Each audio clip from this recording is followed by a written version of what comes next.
फिर दिन हुआ पुरानी रात का, करे सौ शुक्र हम खुदा की जात का, खुदा की जात का, नया फिर दिन हुआ। आज की आयत। ये उम्मत ज़ुबान से तो मेरी इज़्ज़त करती है मगर इनका दिल मुझसे दूर है। मत्ती 15 बाब 8वीं आयत। अजीज़ों, मेरी एक दोस्त टीवी पर एक ड्रामा देख रही थी। अचानक एक सीन पर रोने लगी। पूछा क्या हुआ? बोली देखना इस बच्ची पर कितना जुल्म हो रहा है, कसूर तो इसका कोई भी नहीं। वो तो वाकई में बड़ी दुखी हो रही थी।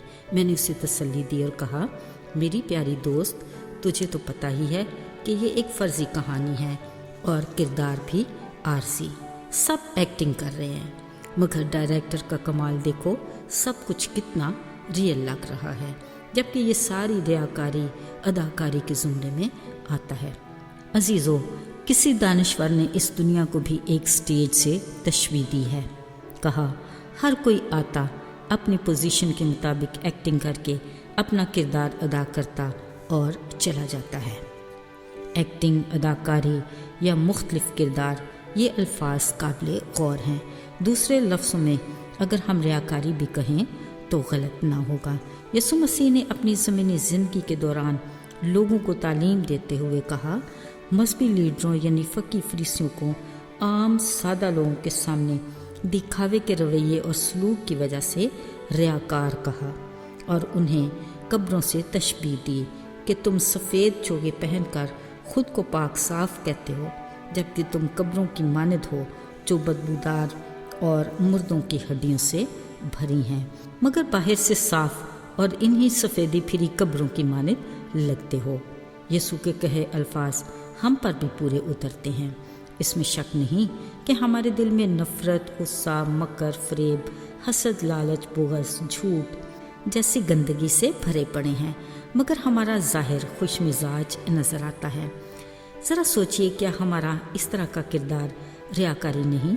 असल में रियाकारी करके हम अपने ईमान का इनकार करते हैं, जबकि हम ये भी जानते हैं कि खुदा से हमारा कुछ भी छुपा नहीं। वो हमारे दिल को जानता और नीयत से वाकिफ़ है। फिर भी हम पूरी डटाई के साथ खुद को बाइखलाक और मोमन साबित करने की कोशिश करते हैं, जबकि असल में ऐसा हरगिज़ नहीं। ज़रा सोचिए, वक्त और हालात के मुताबिक हम कितने ही किरदार अदा करते हैं। मसलन मजहबी इज्तिमा में हम कुछ और नज़र आते हैं, आम लोगों की मजलिस में उन्हीं की तरह, मतलब जिस तरह के लोगों में गए वहीं पैंतरा बदल लिया। अजीज़ों, याद रहे, अगर शख्सियत में इस्तेकाम नहीं तो किरदार में भी दवाम नहीं। खुदा को ऐसी रियाकारी मंजूर नहीं और हमारा ऐसा तर्ज ज़िंदगी नाकाबिल कबूल है। हम अपने खुदा के सामने खुली किताब की मानद हैं, जिसके हर चैप्टर के एक एक लफ्ज़ पर उसकी निगाह है। कलाम पाक वाज़ेह लफ्ज़ों में उसकी तस्दीक भी करता है। दाऊद नबी ने अपने ज़बूर में इलाही तहरीक से तहरीर किया कि जब मैं पोशीदगी में बन रहा था और ज़मीन के असफल में अजीब तौर से मुरतब हो रहा था, तो मेरा कालिब तुझसे छुपा ना था। अजीज़ों, खुदा ने हमें नए सिरे से इसलिए पैदा किया कि हम उसके किरदार में ढल जाएं। खुदा सिर्फ एक बार इंसानी रूप बदल कर हमारी दुनिया में आया।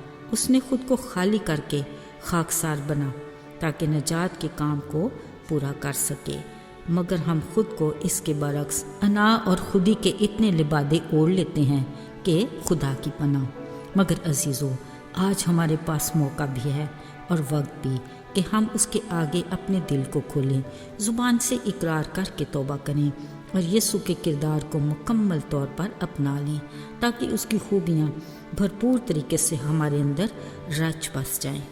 यूँ हमारे कामों से उसके नाम को जलाल मिले, जो हमारी तख्लीक का मकसद है। फिर अपनी सलीब उठाकर उसके कलाम की रहनुमाई में उसके नक्शे कदम पर हमेशा की ज़िंदगी की मंजिल तक पहुँचें। आइए दुआ करें। प्यारे बाप, तेरा शुक्र हो कि तू रहीम और मेहरबान है और हर वक्त मुआफ़ करने को اختیار ہے۔ ہم اقرار کرتے ہیں کہ ہم کمزور ایمان کے باعث اپنی ضرورت کے مطابق ہر کردار میں ڈھل جاتے ہیں۔ توفیق دے کہ ہم فقط اپنے مسیح کے کردار کو اپنائیں اور اسی میں قائم رہیں۔ یسوع کے نام میں آمین۔